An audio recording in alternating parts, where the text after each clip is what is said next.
I wasn't meant to survive quietly. I was meant to survive to thrive. Hi, my name is Jaime Matthews. I am your new host of Survive to Thrive Warrior Voices. It's a new podcast. Am I a professional podcaster? Absolutely not. But I have started this wonderful program called the Trauma Survivor Ambassador Program. And on this podcast, I am going to be sharing stories of other ambassadors that will be telling their stories, all different kinds of traumas and all different pathways to healing. But before I start posting too many of these episodes, I wanted to jump on here so you could get to know your host a little bit better. So I'm an empowerment coach, and I'm also the founder of the TSAP program, which stands for the Trauma Survivor Ambassador Program. So did I have an easy life? Absolutely not. I had an overwhelming amount of trauma since childhood. And in the course of my lifetime, I lived like a victim. I honestly was your classic victim. And then I had a turning point in my life where I decided to take back control. Yes, I decided it was a choice that I'm going to take control of my life and start getting the outcomes that I wanted. And from that point forward, I survived all the trauma that I had went through. I stopped living at the effect of all of that trauma. And now I'm helping other trauma survivors to feel less alone, to give them hope, no matter how despair they feel or how alone that they feel, that there is help out there and there's other men and women that have experienced trauma similar to theirs. So I was a child of an alcoholic. Yeah, got married at a very young age. I had my first child at 19. I was already married by then. That marriage lasted about 10 years. During that marriage, my husband got a really good friend of mine pregnant. So we were actually pregnant at the same time. Was super excited that she was pregnant until I found out it was my husband's, but very traumatic. That changed so much just inside of me, my self-worth, self-esteem. I was absolutely devastated. Um, so because of that, and I got so married so young, when I got out of that marriage, I was raising 3 children. I was a single mom. And against my better judgment, I decided that I would start drinking. And at first, it was just social. I had freedom. I could be who I wanted to be. I could do what I wanted. My whole life I lived with parents, and then I lived with my husband and a mother of my children. But eventually, alcohol started to control me. I was finding myself in one toxic relation after the next. I got into a very physically abusive relationship that, my children witnessed. And I never knew how much it really affected them until they got older. Specifically, my daughter had memories that were just tragic to her, seeing her mom get handled in such a way that was devastating. So when you don't think your kids are watching, they are. So I went from that relationship to dating a narcissist, an alcoholic narcissist. And I just remember that whole 6-year relationship. What can I do to make him love me? Trying to be the perfect girlfriend, couldn't understand, why he didn't love me the way I deserved. Um, it took years later to figure out it had nothing to do with me. And it was all about him and his lack of ability to love me the way I had deserved. But back in 2014, when alcohol really had its control over me, I had broken bones during drunk, stupors, like falling and crushing my ankle. I had to file bankruptcy because I was so behind on my bills that, when I had surgery on my ankle, I couldn't work for like 2 months. And again, I had 3 kids at home. So I literally just put the mail in the garbage because what was the point of opening it, right? So anyways, during this last, 6-year narcissistic abusive relationship, I went to a retreat for women of AA and Al-Anon. And the retreat master, she was talking about empowerment and personal growth and all these really motivating, you know, I guess, tools and just inspiration. And so during a break, her and I got to talking, and she said to me, so this would have been, I guess, 2016 now. So I was sober for only 2 years. And she said to me, have you ever thought about being a life coach? And I thought right away, I'm like, well, I mean, I don't know. It was like this power just surged through me, like this overwhelming, like, oh my God, that's my purpose. That's what I need to be doing. But I looked at her, I'm like, what the hell is a life coach? Because back in 2016, this life coach wasn't a thing. It wasn't popular. Now you can turn your TV on and there's real estate coaches, banking coaches, all kinds of different coaches, health coaches. But again, back then I had no idea what it was. But even though I was in recovery of being an alcoholic, I still had alcoholic behavior. So, which could be a little like, if I have a little, I got to have a lot. So I got home from that retreat and started doing my research on life coaching and the training programs out there. And sure, there's some out there that you can get a certificate in 24 hours. But again, I always needed more. So I actually got into a program with a company called IPEC, which is Institute for Professional Excellence in Coaching. And it was like a 2-year program, which I finished in a year and a half. It was super intense. But, so now I'm a certified coach. And I guess, like, even if I never, ever made $1 off of that training program, I will tell you it was so worth it because that literally changed my life. It changed my mindset. It gave me all the appropriate tools to be more positive and not to be a victim, and how to become a warrior. And the method to their training was really to put us through what we'd be putting our clients through. So you know, we would have not just the experience, but the knowledge of what we were doing, and just how tremendous the outcome could be. So again, it was a life-changing experience. So not only when I graduated from that program, I went on to the federal coaching institution and got my associates in coaching. And I mean, I was ecstatic because I guess what resonated to me the most was, it's so easy for people to say, well, just leave them. Or, I don't know, why don't you just be more happy? Or just, change jobs. Everyone's telling us what to do, but it's how. How do we do that? So many of us want change in our life. And yeah, leaving the relationship sounds great. But how do I do that? How am I going to pay my bills? How am I going to live alone? All the, what ifs. That is what coaching does. It's the how to. It is giving you tools. It gives you your self-worth back. It is so powerful. So I have been coaching since 2017 is when I started real life coaching. But anyways, I want to fast forward to recently, July 7th, 2023. I lost my daughter very tragically, very suddenly, and she was only 20 years old.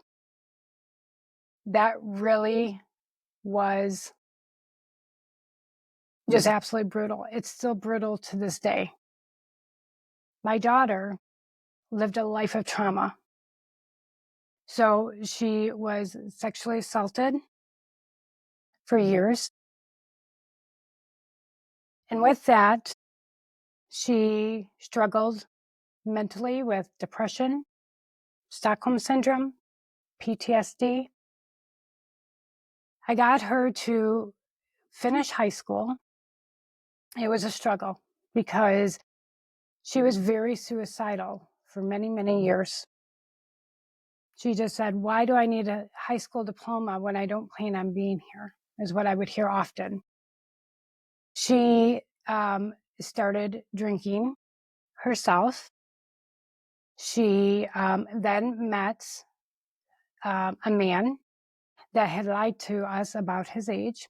He was 34. She was 18. And he, of course, was going to give her the world. He was going to build her a home. He was going to send her to college. He was going to treat her like a princess. And to her, that was the world. She just, I guess, desired it so badly to have a family and a man to take care of her. And so, regardless of how hard I tried to get her not to engage in this relationship, she did. My trying only put a barrier between her and I. But it wasn't long after that I had gotten a phone call, and it was a police officer, which of course my heart just sunk. And he said, "I need you to come get your daughter. She has been brutally beaten by her boyfriend." And I can hear my daughter just screaming in the background. So what that does to a mother, I can't even explain. That amount of trauma that she went through, it spilled over onto me. Like, it was very traumatic for me to get that phone call and have to go get my daughter. And I took her to a place called Haven, which is based out of Oakland County. And they're an organization that's been around for 50 years. I used them over 30 years ago because I was sexually assaulted in ninth grade. So this organization's been around for a very, very long time. And I took her there to get a forensic exam done, which was very compassionate. They were very soft and gentle. They are experienced specifically with intimate partner violence and sexual assault victims. So it was a lot better than going to an emergency room. Fast forward, we ended up going to court. So this would have been actually the third time that my daughter, she was abused many times by this man, but 3 times that she had filed a police report. But the prior 2 other times she dropped the case because she wanted to be with him, because he would do the, "Oh, baby, I love you. I promise I'll change." You guys all know the scoop on that. Well, she was very young and she wanted to believe it. So she did. And she would keep going back. But he also introduced her to hard drugs. So now she's drinking, she's doing hard drugs, she's getting brutally beaten. She was strangled. Haven found 55 marks on her body.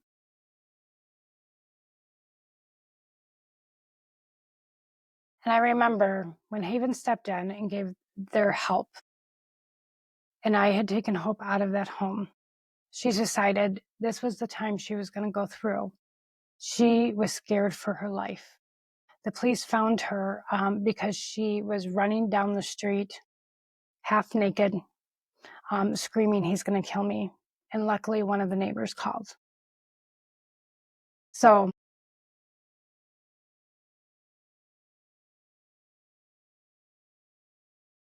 I was just so proud of her. Sorry, I know I get emotional, but I promise you listeners that my podcast will always be real and authentic.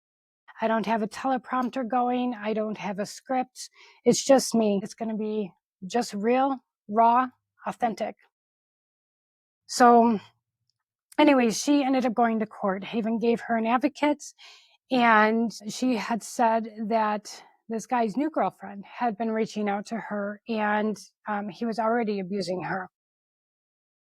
So my daughter's self-esteem and self-worth were so low that one time she said, "Mom, I'm not doing this for me." She's like, "I'm going through this because I need to save the other women out there. I need to save his next victim. That just sums up who my daughter was. She had such a big heart, and she was willing to go through something so incredibly scary and uncomfortable to help other women. So if you are a victim of domestic violence right now, a victim of sexual assault, and you can't find it in yourself to do this for yourself, to get out, to get the help you need, think of every other victim that's going to come after you, and maybe you will find the strength to help them.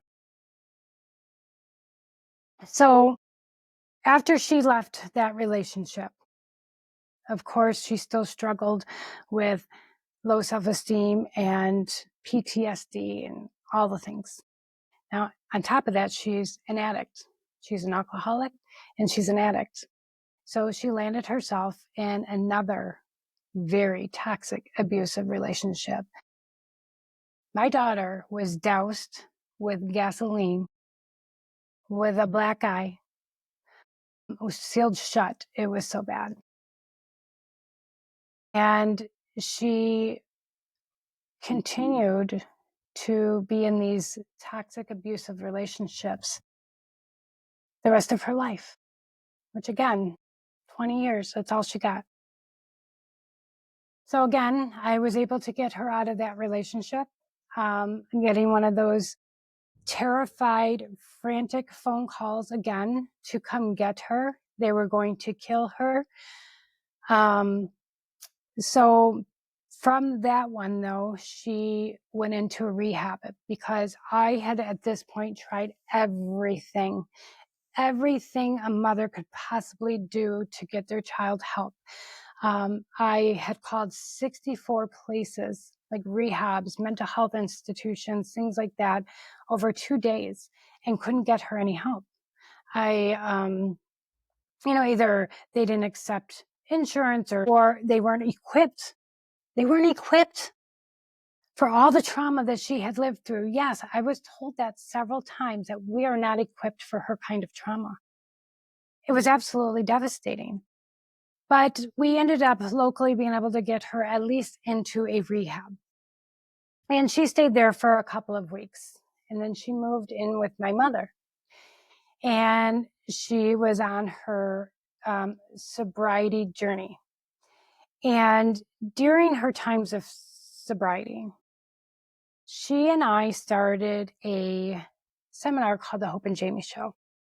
And what we talked about was, well, the whole cycle of I was a child of an alcoholic. She was a child of an alcoholic. We have both had intimate partner violence. We had both been sexually assaulted.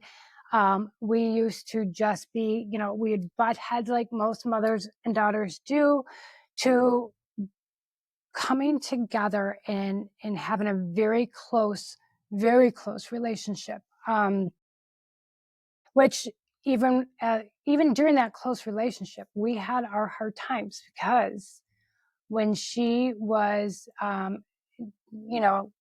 actively in addiction, I had gotten to the point where I couldn't allow her choices to disrupt my life the way it was. So I had told her one time that, I didn't believe in tough love. I believe in consequences. I believe in accountability. But I just never wanted my daughter to think that I had abandoned her or given up on her. So I told her, I love you, Hope. Her name was Hope. I love you so much that I can only help you help yourself. Other than that, I can't help you. I can't give you money. I can't give you a roof over your head. But I will always answer your phone calls. And when you're ready to go to rehab, I will pick you up and I will take you there. And when she was in a rehab, I took her care packages. I went to every visitation that they had, because I told her, I will show up when you are helping yourself. So back to the seminar. She was now, because courts take a minute to get from point A to point B, and it was close to the date of her abuser's sentencing, and we were talking about her case during our seminar, and someone had asked her in the audience. They said, Hope, when he gets sentenced, are you going to feel like you got justice? Will that bring you closure? And she looked at that audience member and said, no, I will get my justice and my closure when I heal from within. And I remember just looking at her like she has no idea the magnitude of that statement. I will say it again. I will get my justice and my closure when I heal from within. When we got in the car after that seminar, I'm like, Hope Diamond, do you realize what you said? And she's like, what? And when I told her and I explained, listen, like what you're basically saying is you refuse to give your power away. You're not going to wait on a judge or a justice system or an ex-boyfriend to give you justice or closure. You are holding responsibility, whether you get your justice or closure completely within. And to do that, you have to heal, which means no one is going to give you that justice and closure. But you know what? When you get it, nobody can take it away from you. And she just looked at me, and she has sass, just like her mother. And she looked at me, she's like, well, hell yeah, I did. It was just funny. I will just never forget that memory. Or maybe if she even said, damn straight I did. I think that's what she had said. So, anyhow, going on to the ambassador program, that is Hope Diamond, my daughter, is what is the motivation, the inspiration behind the program. So when she passed, and in my grief, I felt this power, this powerful source inside of me going, I want to do something. It was almost like a feeling of rage, but I wasn't angry because thankfully with my coaching training, my techniques, my tools, my own life experiences, I knew better. I knew not to go down that anger route. I knew not to start blaming. I knew not to do the what ifs, shoulda, woulda, coulda. Yeah, sure. The thoughts came to me, but I didn't feed into them because I knew they would get me nowhere, and they certainly were not going to bring my daughter back.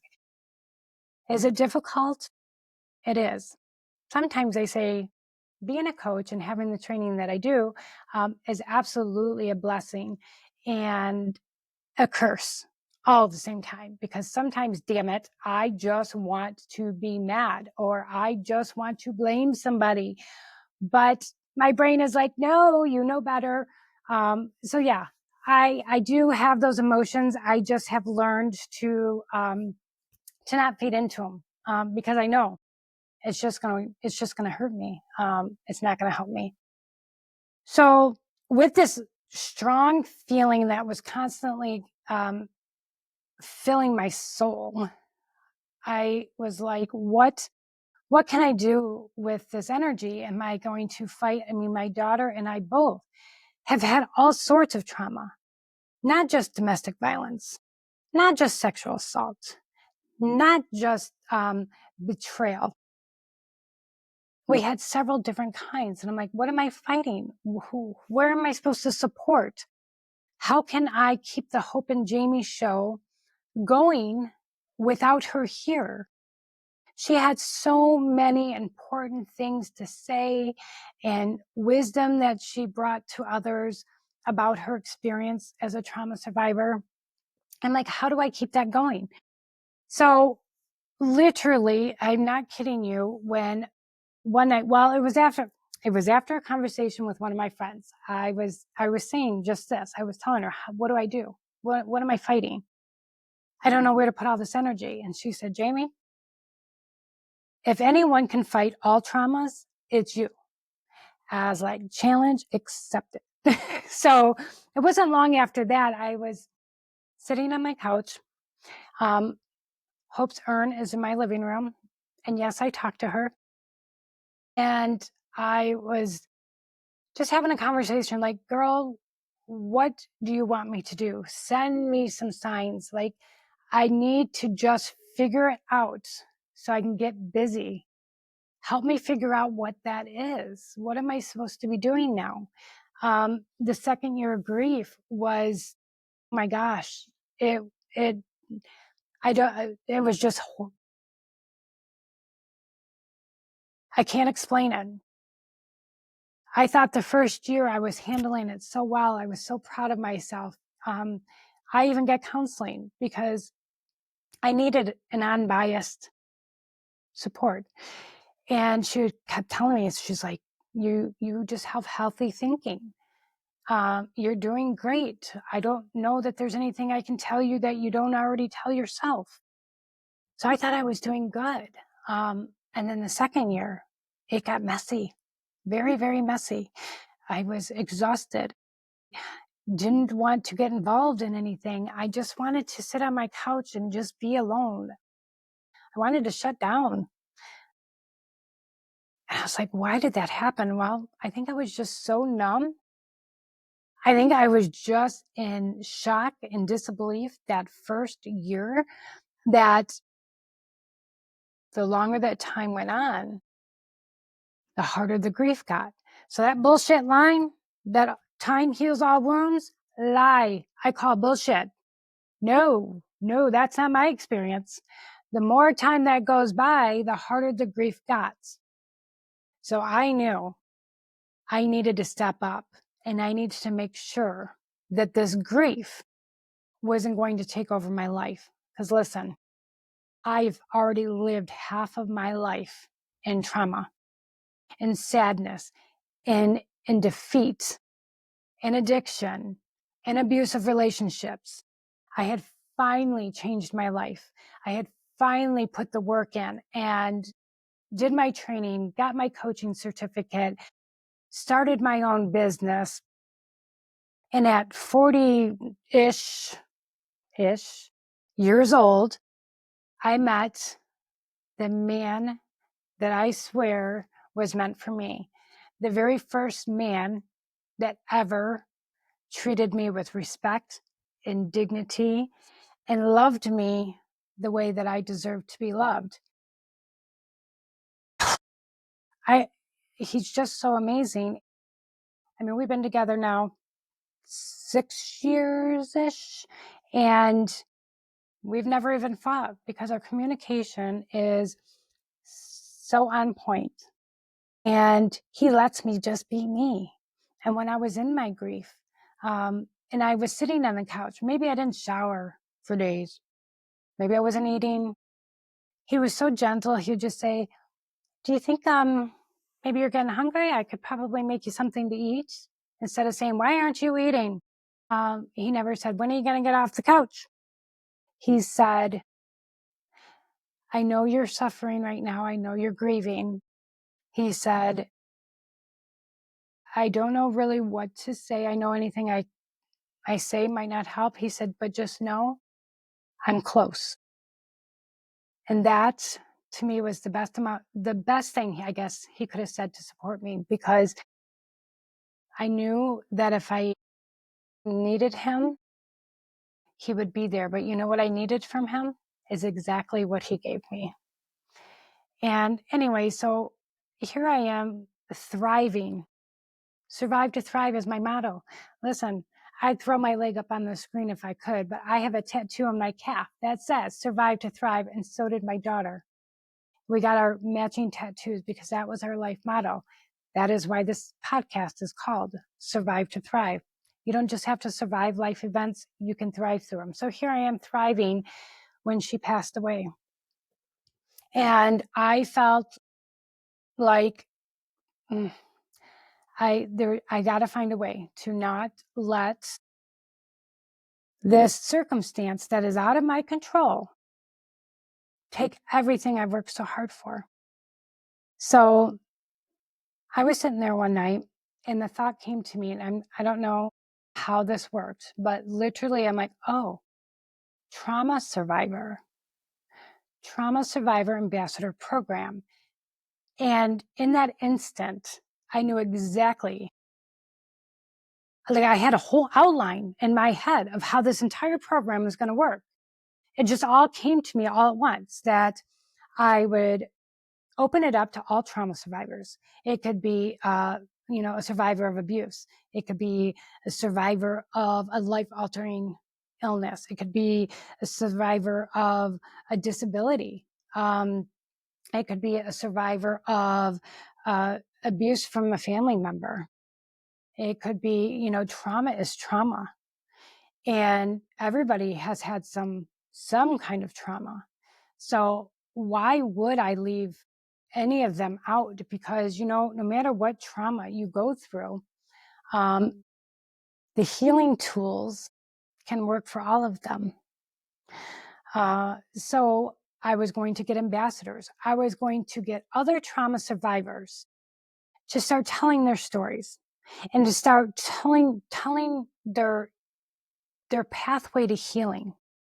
How did they survive to thrive? Because, not one way is going to work for everybody. So I thought if we could talk about all the different kinds of traumas and all the different pathways to healing, that we are going to reach so many people that are still suffering in silence. So that's what I did in honor of my daughter. And in honor of my daughter came this podcast. I dedicate this podcast to her because remember, she said she wasn't going to do it for herself. She was going to do it to save the next victim. Continue to put his hands on her. So the case that we're in now kind of became more important to me because it wasn't only for me, I was doing it for her as well. I wasn't strong enough in the beginning, when we were together, to go through with it. And when I finally became strong enough, I knew that she might have been in that same place of not being strong enough. And so if she couldn't do it, I have to do it for her. And so that's her legacy. And that's what I'm here to do. Is I'm not doing this for myself. I am doing this to help the next trauma survivor find their way. And I can't do it alone. And that's why I have so many amazing ambassadors with all different stories. And they're sharing their stories. And it's not easy. But this is a win-win situation because doing this program is releasing. Remember I said I had that energy that was like rage. It is releasing that storm I had going on on the inside. That's what I'm getting from this. From the ambassador's standpoint, they're healing. Healing is not a destination. It's just a lifelong journey. You always have that trauma somewhere in your mind and in your soul. But when it shows up, does it control you or do you control it? And the only way to keep control of that is to continue your growth and to continue your healing. And when they tell their stories, and when you, yes, when you learn to tell your story and you start literally saving lives by it, you might not even know that you are, but somebody is going to hear something that you have said, and it is going to change the whole trajectory of their life. Just like when that retreat master said, you should be a life coach. That's all it took. That's all it took. So the other part of this trauma ambassador program is not only are they telling their stories, I'm telling my story. I'm able to talk about Hope and her legacy. I don't know if you can see here. This is my little girl. Hey, everybody. Meet Hope Diamond Fessler. That's me and my girl. I hope you can see it. So not only that, I started an apparel line. And this is one of the shirts. See, the front of it says hashtag Trauma Survivor. And these are actually, you can have them customized. You can have cancer survivor. You can have DV survivor. You can have whatever trauma you have survived. You can have that put on there. But on the back of them is a unique design that there are a lot of the phrases that I have used that have in my course of coaching that have changed people's lives. Like, for instance, unshame yourself. Unshame yourself. Stop living in shame. So another one is accountability. Accountability is huge. It is the key to healing. It's the key to thriving. It's the key to your self-worth. Accountability doesn't always mean admitting when you're wrong. Accountability is owning your shit in any situation, in any reaction. It's not blaming people, because when you blame people, you're giving your power away again. Because if you blame people for how you feel, how they ruined your life, if they don't change, things don't change for you either. So stop giving your power away. Own your shit. Have accountability. So that's one of the shirts. To me, accountability is superpower. And that's what the shirt says. Other ones are right now. I don't know if you can see it, but there's a woman on there, and it says, never negotiate your needs for others. I'm going to try, again, I'm new at this podcast stuff, but I'm going to try to pop up some pictures of these really cool shirt designs. And the reason why I want to talk about them is because there are so many organizations out there that are equipped to help trauma survivors. Right now, I am partnered with 4 of them, and they all support different types of traumas. I'm looking for a couple additional ones to partner with, but I've got Haven out of Oakland County. Again, they support intimate partner violence survivors, sexual assault survivors. They offer a shelter for men, women, children, and even animals. I am partnered with an amazing organization called Wheels in Motion. And what they do is they bring adventure back into the lives of people that have a disability. I had recently went to one of their events, and one of their speakers were talking about he was a police officer, undercover, shot in the line of duty 4 times. 4 times. And he is paralyzed. And I just can't imagine what that was like for him. Going from such a powerful career and thriving on helping others and keeping people safe to being paralyzed. But he had this organization, Wheels in Motion, all there supporting him and bringing adventure back into people's lives. They don't just have to be stuck in the chair. They have built boats that wheelchairs can be on. They take them on fishing adventures. They do all kinds of amazing adventures. They off-road with, I also run an all-women's Jeep group. And so we've even went to the off-road park, and they call it Disability Dirt Days. And we put people in our Jeeps that are paralyzed or have some kind of disability that couldn't drive the dunes themselves or the park themselves. And we give them an adventure. So that's another amazing one. Another one is Mission of Hope. Yes, Mission of Hope, Cancer Fund. So these are real people, volunteers that run an organization. These are all nonprofit 501c3s that they give real help to real people. So for cancer patients, and it's all cancers, they are not just breast cancer or liver cancer. They help all cancer patients with, they can financially help them with their medical bills, their copays. If sometimes they have to travel hours to have surgery or doctor's appointments, so they help pay for hotels, gas money, meals to get them to their appointment. an amazing organization. So when you donate to them, the money goes to the cancer patients. The last one is Drug Free All Stars. Drug Free All Stars is a group that I have been a part of my entire recovery. I have 11 years sobriety. In fact, that line I told you I spoke about earlier about I love you, but the only help I can give you is help you help yourself. That came from the founder of Drug Free All Stars, Stacey Burns. Again, one sentence that helped me immensely in my life, in my relationship with my daughter.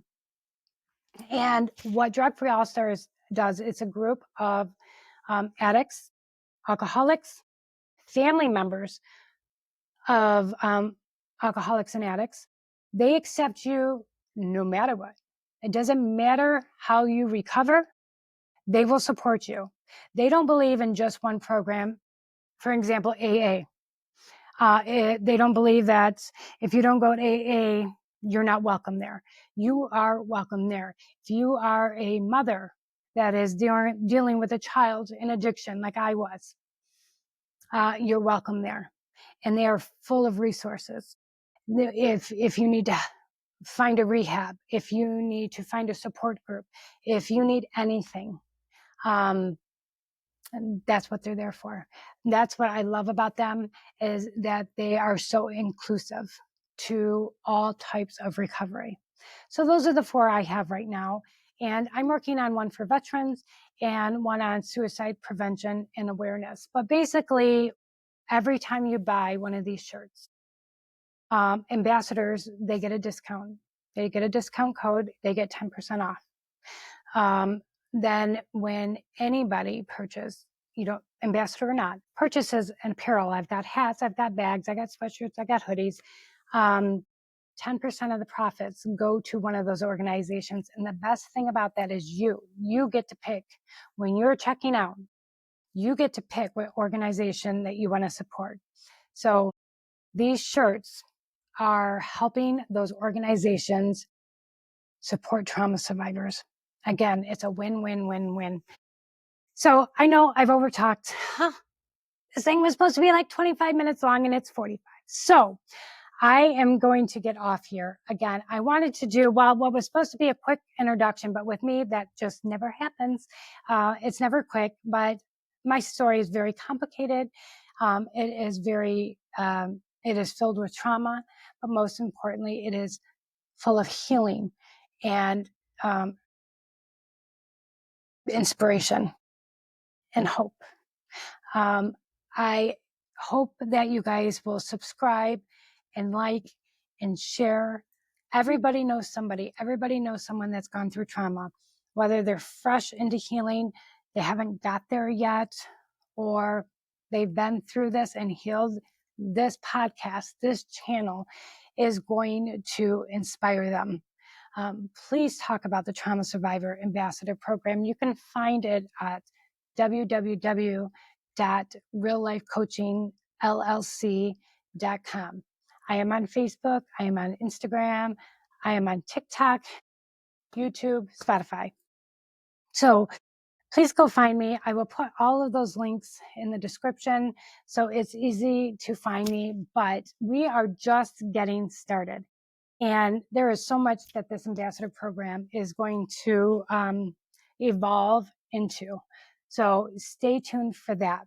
I'm going to start calling all of my listeners, all of the audience, my Thrive Tribe. That just came to me last night too. It's crazy how these thoughts they just kind of come to me. But you are my Thrive Tribe. And you, just by saving this or sending it to a friend or posting it on your social media, you could be saving a life. I'm not trying to sound dramatic here, but you honestly could. If you feel you're listening to a certain podcast and it was inspiring and someone may get something out of it, it could be that one line that I say, that maybe one of my ambassadors say. I'm going to have different organizations on here interviewing. Just one line. That's all it takes. So all it takes to change someone's life. And if you share that podcast and someone hears that line, you're the one who saved their life. So help me spread the word. Help me reach all the trauma survivors out there. I've got so many ambassadors. Again, all different stories. I need all of your help. I need you guys to get it out there, because if we can get people that have gone through trauma to stop pushing it down, suppressing it, and give them a safe space to talk about it, that is their opportunity to heal. So thank you very much for tuning in.